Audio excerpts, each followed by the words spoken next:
Good evening. This is the July 12th Athens City Shade Tree Commission meeting.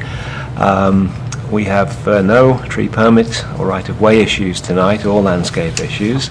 I have a brief report from Ron Lucas to present. We had about 21 trees taken down in the recent storm, which the city cleared. Obviously those are only the trees that the city was responsible for. Many other people lost a lot more trees than that in the recent storms. Ron is asking us to begin consider our fall planting requests, and one suggestion that's been made is that we consider planting trees along the upper part of West Union Street. That's just off the end of Court Street and going down there. It's an area that's pretty bare of trees, and I've already spoken with Susan Calhoun of the university, and there's a space in front of Lasher Hall where she suggested that we could plant trees. The university will be willing to have us plant trees there, apparently, so we'll have a look at that site at some point and see what we can do with that. But we should be thinking about where we want to plant trees and what tree requests we've got. At our meeting, our next meeting, which is going to be in September most likely, unless we have to have one in August, we'll try and finalise our plans for the fall planting. I don't have anything to report on the emerald ash borer. However, we have a guest tonight, Anne Bonner, and I don't know if she has anything to report to us on the emerald ash borer, or if you'd like to tell us about some other things, particularly the drought that we're all going through at the moment. Okay. Well, first off, we did find the emerald ash borer in the city of Zanesville along the highway this spring. It was also found on the outskirts of the city of Chillicothe. So those are two new cities in our region that are going to be struggling with dealing with dead ash trees. Do you want me to talk about the hemlock woolly adelgid? Or you can do, yeah. Another non-native invasive species that unfortunately was discovered this spring as well in Ohio was the hemlock woolly adelgid. This is an insect, again, from Asia. It escaped many years ago and has been slowly moving its way westward, and this spring in 2012 made it to Ohio. And we have a sample in the plastic bag that I think our cameraman can focus in on. And you're looking there at a sample of the hemlock, and the little white pieces that you might just be able to pick out in the attached to it, about 1/4 of an inch long. That's the disease that Anne is referring to in all this. Yeah, those are kind of the adult bugs. They protect themselves with this kind of white furry covering, and there are little eggs underneath there that'll hatch in the spring. So this pest will be moving its way up the Hocking River Valley, and we want people to be vigilant because there are options to try to control it. So keep your eyes out for the hemlock woolly adelgid. And then last, I'd be remiss not to mention the fact that we are in a drought. We're about 4 inches below normal for rainfall at this stage in the year. And weather experts are predicting that this dry trend is going to continue through August. So if you have young trees, even older trees, if they're in the curb strip, that's a really tough place for a tree to live. So water. And when you are watering a tree, it's better to give a tree a lot of water at one time as opposed to watering a little bit every day. So if you have a tree that's 1 inch in diameter, we recommend about 10 gallons of water on that little tree every 1 to 2 weeks. It's better, again, to give it a deep watering and avoid just kind of teasing it with little sprinkles every day when you're watering your flowers. So that'd be great if everybody could do that. And Anne, by the way, is the urban forester for the state of Ohio. And Anne, do you want to tell people how folks can contact you at your office? Oh, sure. If they have questions about trees? Sure. My phone number is 740-589-9910, and my email is ann.bonner@dnr.state oh.us. And also, if you want to learn more about trees and tree care, we're going to hold another Southeast Ohio Tree Care Conference September 27th here in Athens. If you're interested in registering for that, get a hold of me or get a hold of a tree commissioner in your community, and we will see that you get an invitation and a registration. Is it online anywhere? It is online. It's but it takes a little effort to get there. All right. But you start by going to the ODNR website. So, Okay. OhioDNR.com. Thank you, Anne. We have two policies that we're working our way through at the moment. We won't be approving them tonight, but I think it's a good time again just to look over them and see if there are any changes, particularly to the one dealing with relocation of trees.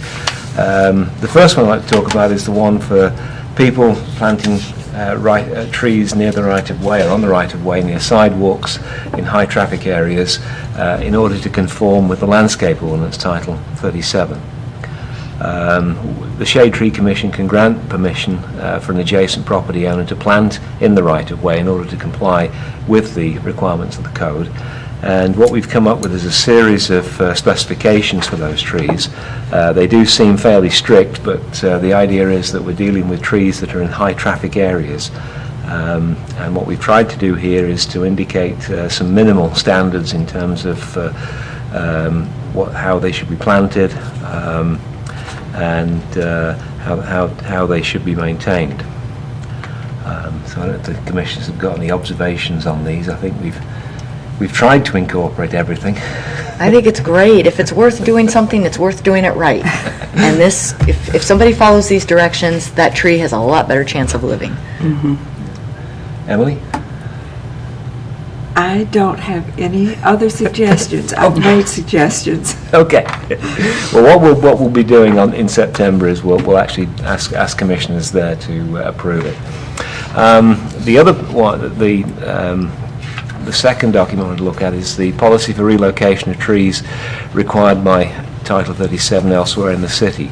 In Title 370103, if the specific application of the landscape requirements will seriously limit functions of the site, the Shade Tree Commission shall have authority to permit consolidation and/or relocation of these landscape requirements elsewhere within the site or to a public park or right-of-way within the city. In order for us to do that, we've said that we need to try and develop a policy, and I've outlined here two possible cases under which we might grant such an exception. The first is where there is absolutely no permeable area on the property. In other words, for whatever reason, the site is all concrete or some other material in which it's not possible to plant anything. That might be cause then to grant such an exception, assuming that the property is now otherwise in compliance with the city code. The principle being here that we clearly don't want to stop businesses operating within the city. If they are in compliance with the city code, we would like, though, to get some trees.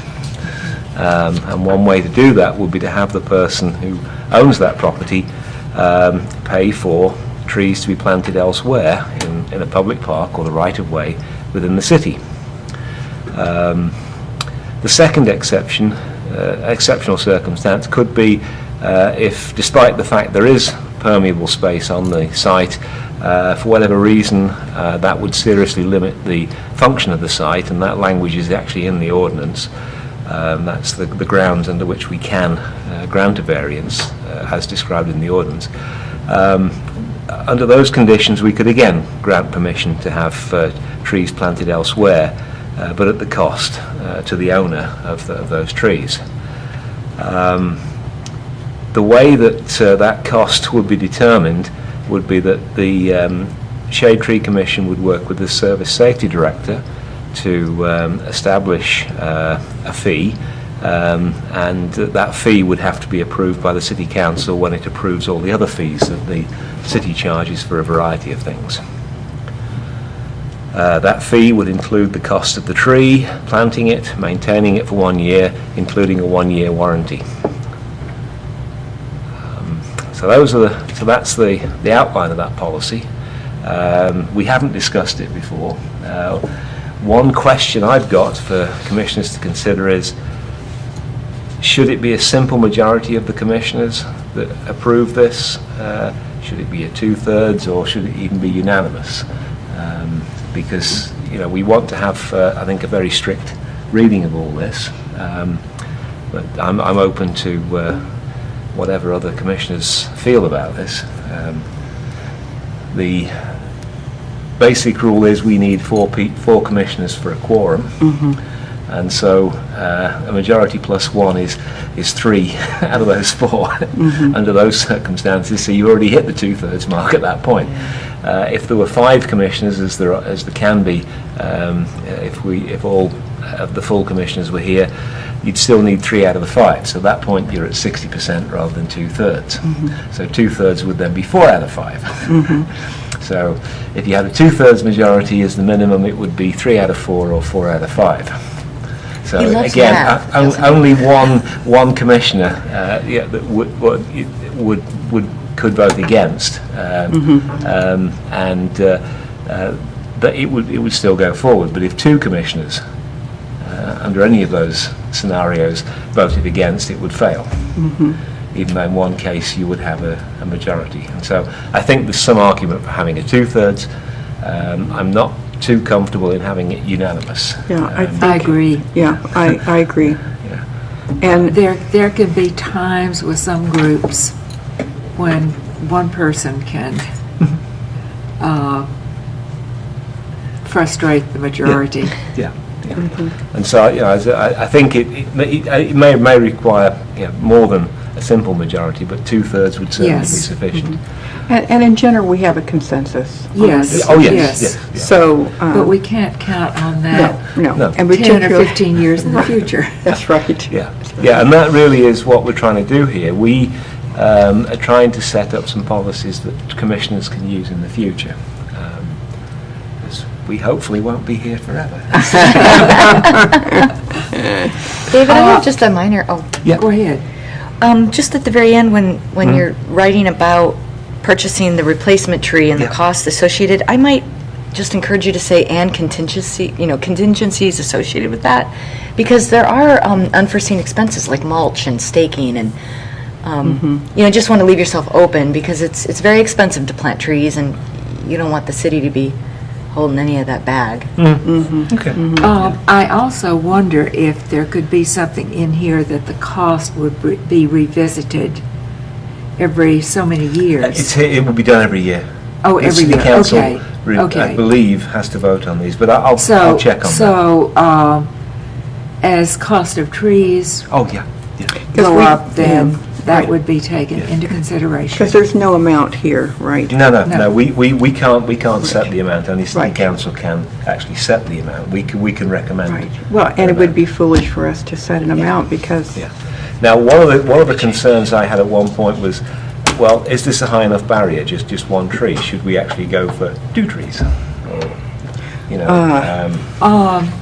Well, should it be the number of trees that they should be planting? yes. I mean that was where I was to start with, but I just wanted to make sure that people felt that was sufficient to really make people think seriously, particularly in the case where there's maybe a little bit of doubt. Yes, we have got some space here, but how much do you really want to? And it could be an incentive not to go this route if it's going to cost you a lot more. Now, the chances are it will cost you a lot more, because we're going to be wanting to plant trees along sidewalks and so on. So I would imagine the price of this tree might be a little bit higher than the price that it would cost somebody to put a group of trees on their own property. So there may already be a financial incentive for them not to follow this particular I don't route. think it's going to be as obvious, because I doubt whether they'll do the research, because the situation we've run into more than once is that people have planned the project and without allowing room for trees, and then come to us for a variance. And rather than looking at it really seriously beforehand and saying, well, you know, if we put the building on a little bit differently, then we can have trees. So I think there should be an incentive, an obvious incentive Okay. too. But so we might want to work on a formula for. Okay. That makes sense to me. Okay. Any other comments on those?